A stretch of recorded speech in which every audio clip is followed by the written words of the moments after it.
Welcome everybody to TNM Coaching Unplugged podcast and Zoran Todorovic Interconnected podcast. Welcome. I'm glad to see you back on this wonderful exploration and conversations when we work together to elevate your heart to the next level of itself, to elevate your soul and your mind, to raise your vibrations and to inspire you to become the best possible version of yourself. And in today's discoveries, we're going to be talking about a very beautiful topic that I know it's dear to a lot of people. And this is, how do we follow this guidance within? We all have this inside inner compass. We all have this strong intuition and instinct that guides our life, that creates this adventurous ability to go through the life in the most beautiful way, that creates flow, that creates synchronicity, and gets us to where we really want to be instead of where we think we should be. And today we're going to have a wonderful friend and collaborator and co-creator of mine, Lili. And let me tell you about Lili a little bit more. And Lili is an amazing facilitator. She's a fantastic coach. She is a beautiful and courageous businesswoman. And she has been spending her time a lot between bridging Asia with the Western world. She enjoys exploring the dynamic tension between entrepreneurial and systematic forces and application of the deeper individual and collective creativity in communities across China and also beyond. She has been working with many organizations, including TNM Coaching, the Theory U. She was facilitator at MBI, ULab. She has a comprehensive experience behind her, not only in the field of personal development, but also in the field of business growth and systemic collaborative growth of the businesses. She's going to talk a little bit more about her new adventures in China as well, a little bit later in our podcast. But she is this remarkable bridge, amazing creator, fantastic collaborator, artistic, creative, and fun to work with. So welcome, Lili. Hi, Zoran. It's so nice to be sharing the space with you online. Yes. How are you doing today? Oh, I'm very well. I'm sitting on the 39th floor in this building in Shanghai. Maybe you can see a little bit of the background down there. And I'm in a place called the Tree Graph Blockchain Research Institute. So it's a blockchain company, basically. And there's a meeting going on right next to me, but I think the quality, the sound quality is still pretty good. Yeah. So the reason why I would love you to kind of share a little bit more about your life journey is that I found your life journey very fascinating, and your life journey has this thread when you actually followed your inner knowing and your inner guidance to be able to move from one level of your life to the next, to the next, to the next. And when I'm observing you, I can see how you create in a very specific and organic way by following that inner thread. And somehow your life keeps on unfolding, and more always comes to you. So I'm always curious, how did you do it? So let's start with this. What is your story? How did you manage to create this bridge between the Western world and Asia to start with? Tell us a little bit more about that. Yes, I think in that respect, I can very much relate to you, right, Zoran? You are also a so-called world citizen. So for me, I was born, raised in China until I was 18. And then I moved to the United States and attended 1 year of high school. And, like many stereotype of Asian kids, right? I'm very good at math and like very studious, great score and grades in school. So when I got into the US school system, public school system, it was kind of a shock, right, at the beginning in high school, because it was just a normal public high school. And I was really intrigued by how, the kids around me, they don't seem to be very interested in attending elite universities.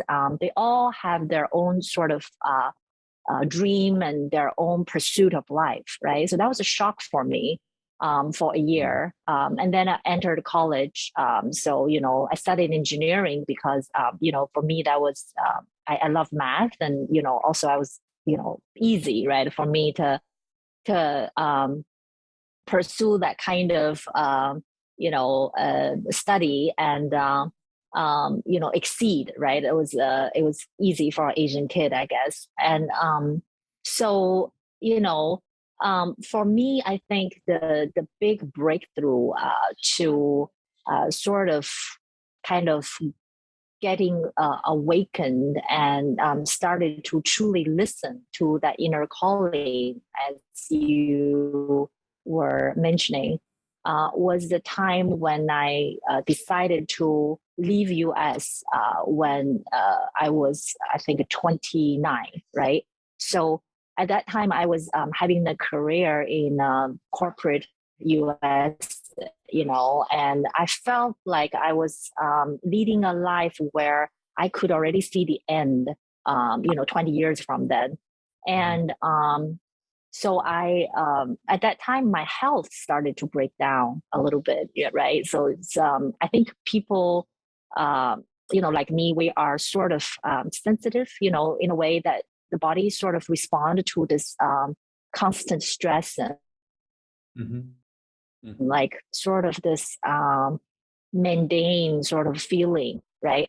And Western world, when you're surrounded by bread and pasta and all that kind of stuff, you're basically allergic to life, right? And so, but at that time, I of course didn't know that it was because that was a sign on the message. So I thought about leaving the US for a long time, for 2 years, basically battling internally, all the time, because I was carrying all this expectations from my parents and, all these people around me, having a great job and, living a very comfortable life.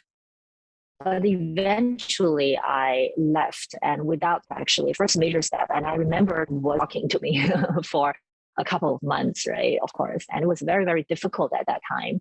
But ever since then, my life started to track, right? That I met a coach in the US, in China. She's a US coach, that she sort of facilitated a conversation for me to talk with my symptom, right? With this kind of wheat intolerance symptom.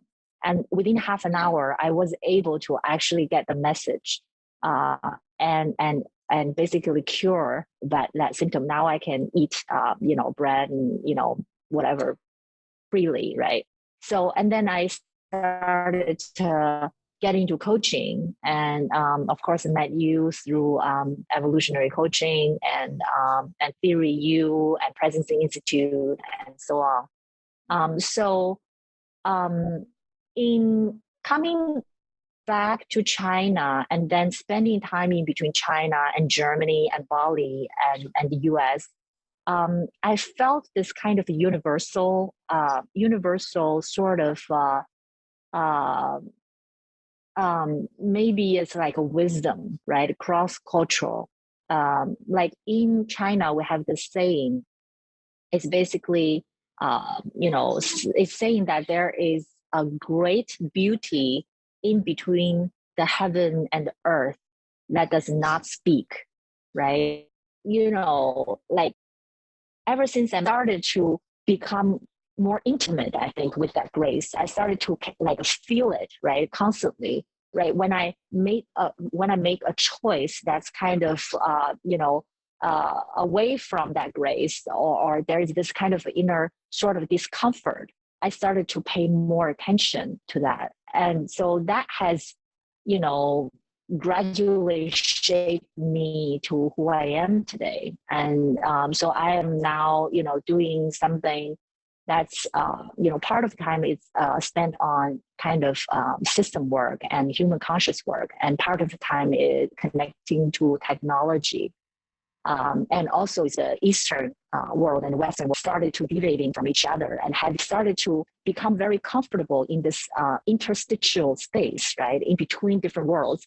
And that has been, I feel like, a calling for me, right, to be the converter, to be the interpreter, right, in between different worlds.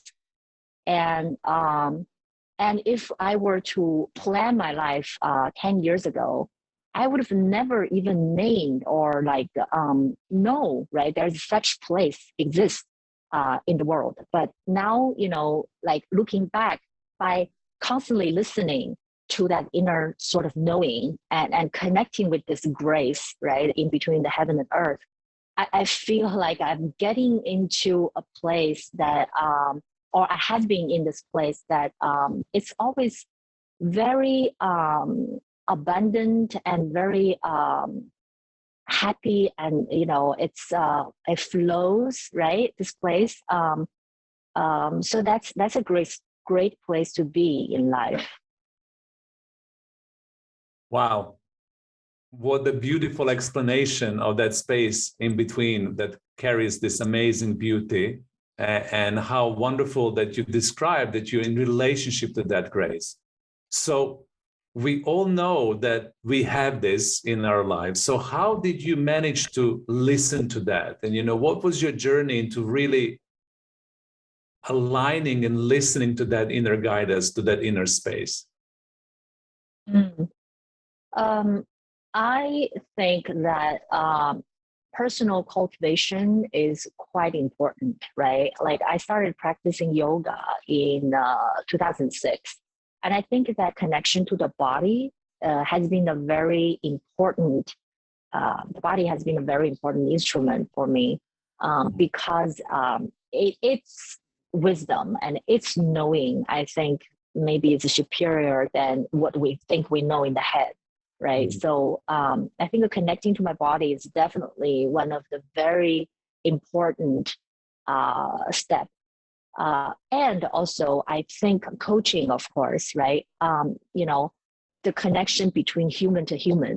I think, that kind of the quality of the dialogues, I think, coaching has taught me, right, to kind of get out of the boundary of my own knowing and started to look at things and look at myself from the other person's perspective.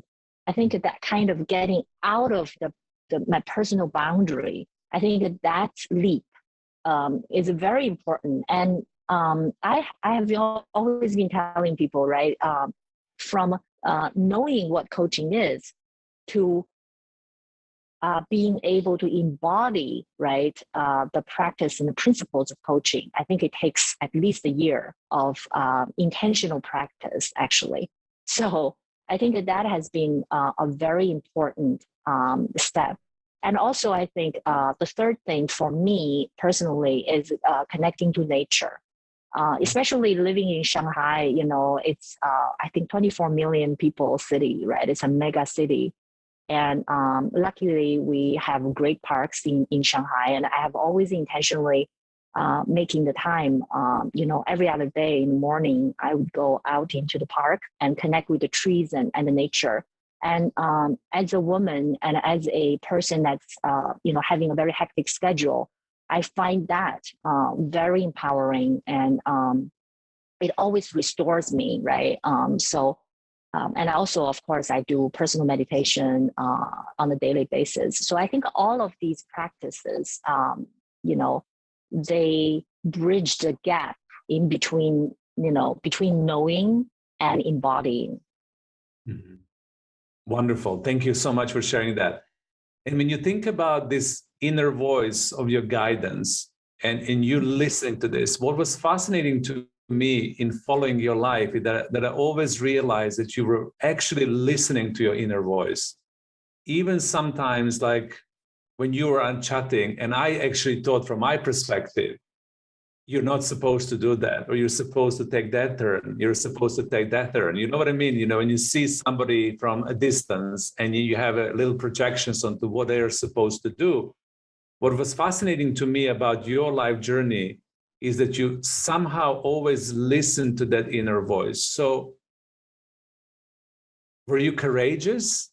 Were you relaxed inside of it? Did you trust it explicitly? What got you to do that? Because I think that's exemplary for other people to understand and to follow. Mm. I think there is always a very subtle distinction between sort of do I know the so-called inner knowing is the true knowing, or it's my personal judgment, right? So there's always this like subtle differences. And, I think curiosity is the way to sort of to keep us continuously evolve, right? Because I think having this healthy relationship with life, with the reality, with the phenomena around us, right? And to listen to what the responses are from the surrounding has been very important, I think, aspect for not getting into this constant downloading space, right? Because I think for people, especially for people who maybe have some superior sensing or point capacity, into this kind of complacency, right? We think that we are connected, but for some reason at those times we're not, or we have a personal blind spot, right? So I think always keep this curiosity going, and it's having a constant dialogue between me and the life. I think that's been helpful. Yeah. I love that, the dialogue between you and life, and being curious, because I think that one of the most important elements of creativity in life is that ability to maintain curiosity. And for us not to lose that as outcome of having experiences, because those experiences create the kind of firm thought forms and judgments. This is how the life is, and this is who I am, and this is what is possible. This is not what is possible based on my life experience. I know this can go in this direction or the other direction. But that sweet curiosity, when you're actually open to life and you have this dialogue to life, will then get you to where you. Yeah. Yes. I know that yes, very much so. We have a little bit of choppy line, but it doesn't matter. So any comments on that? Yeah, I think that you also mentioned courage, right? And I always think that when we have that curiosity and we have that kind of openness, as you say, I think courage is natural, right? It's not like I have to sort of be courageous to step into the unknown and to kind of leap out of my comfort zone. For me, most of the time, I feel it's more like I'm excited to leap into something, and especially when I'm surrounded by people who are vibrating,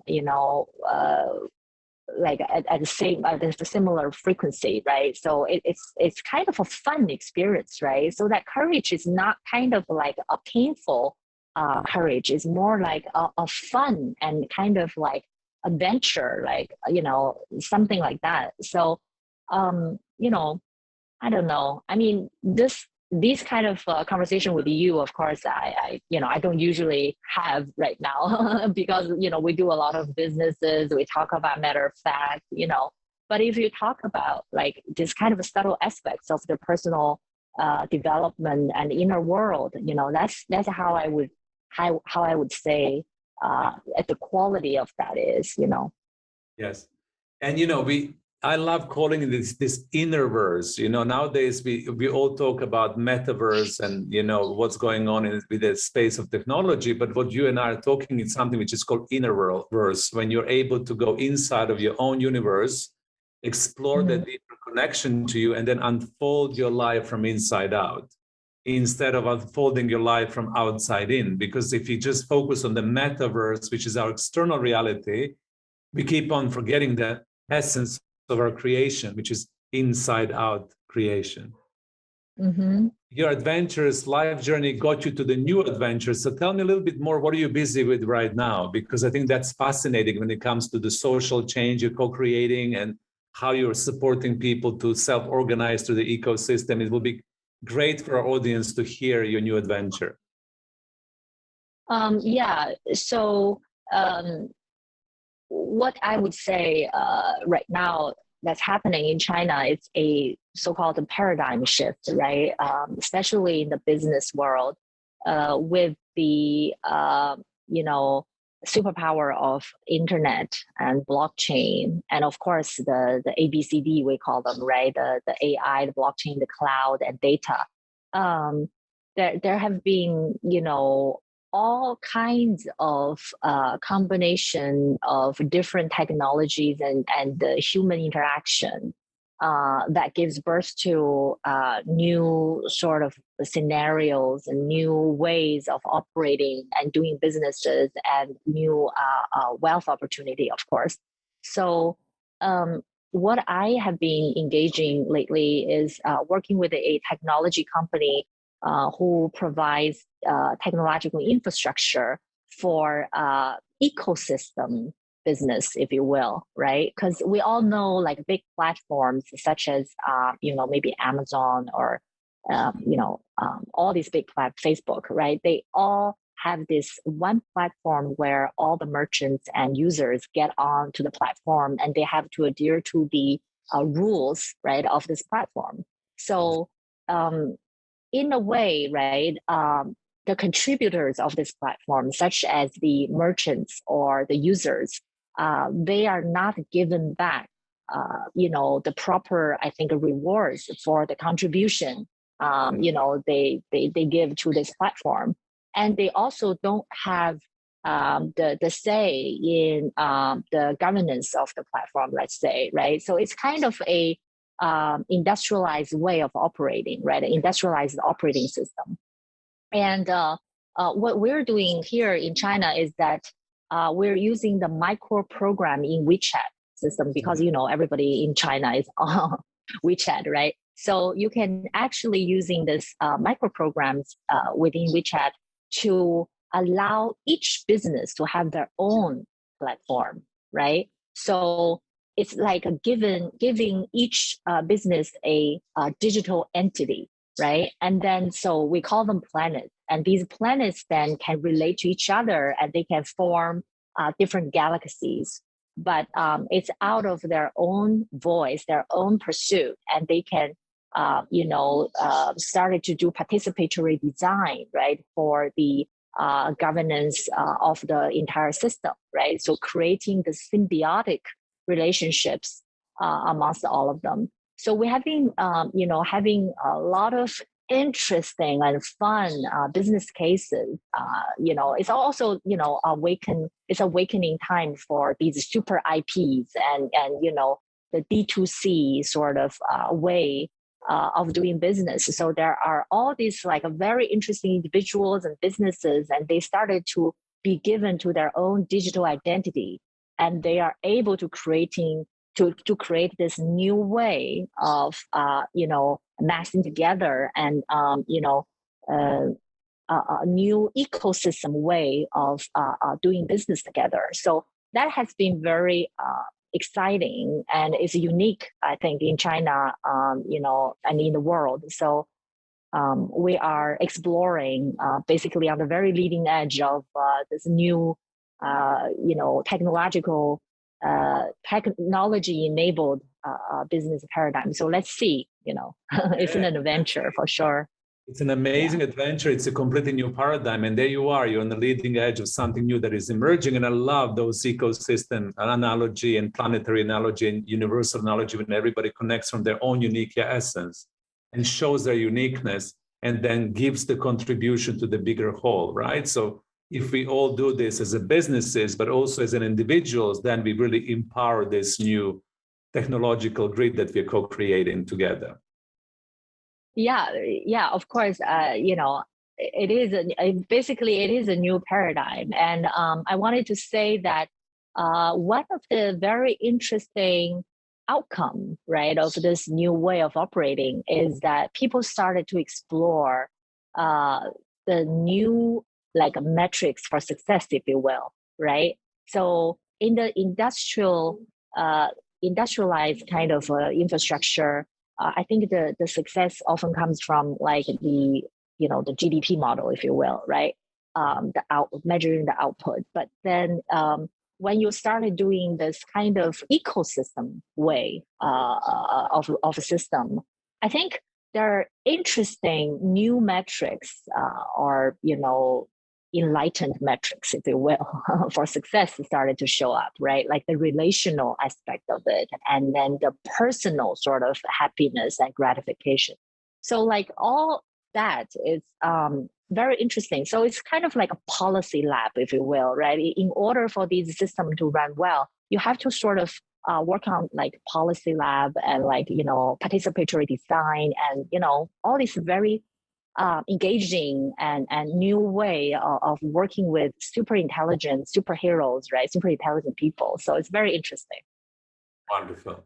So we're coming close to our communication today. What would you like to leave the audience with from the point of view that you started this conversation from the following your inner guidance, following the guidance within, and it came into your life journey, getting you to now be one of the people who's co-creating the entirely new paradigm for the world, right? So you can see that thread. When you do something, when you follow your inner self, you come to do this amazing contributions to yourself, to the society, to humanity at all, So what would you like to leave audience with? What is your pearl of wisdom in relationship to all of that you would like them to just kind of keep at heart, contemplate with, or just carry out in their own lives? I think Tesla used to say, one of our favorite people, right, Zoran, that Yes. if we want to understand the secret of universe, then we have to, come from the angle of frequency and vibration. And I would love to get to know people who are vibrating also on the leading edge of this evolution, this of the world, of the universe. And, I think people who are vibrating at this frequency, we find each other. And I really would love to find people across different culture, different, different part of the world, to get to know each other and to somehow co-create and finding this interesting online and offline context so that we can truly do something that's very interesting. So that would be my wish for today's ending. And of course, Zoran, you are by default, you're one of the people. Absolutely. And we recognize each other. Thank you so much for that call to action. If you're vibing on that frequency, please get in touch with us. Lili, thank you so much for being part of this podcast today. It was always glorious to have you here. We cannot wait to see what comes out of your adventures in Shanghai. We're very proud and honored to have you today. And thank you so much, listeners, for coming, for listening, from learning, and from getting inspired by these remarkable people that I have privileged to knowing and inviting to this podcast. Bye for now, Lili. Bye. Thank you.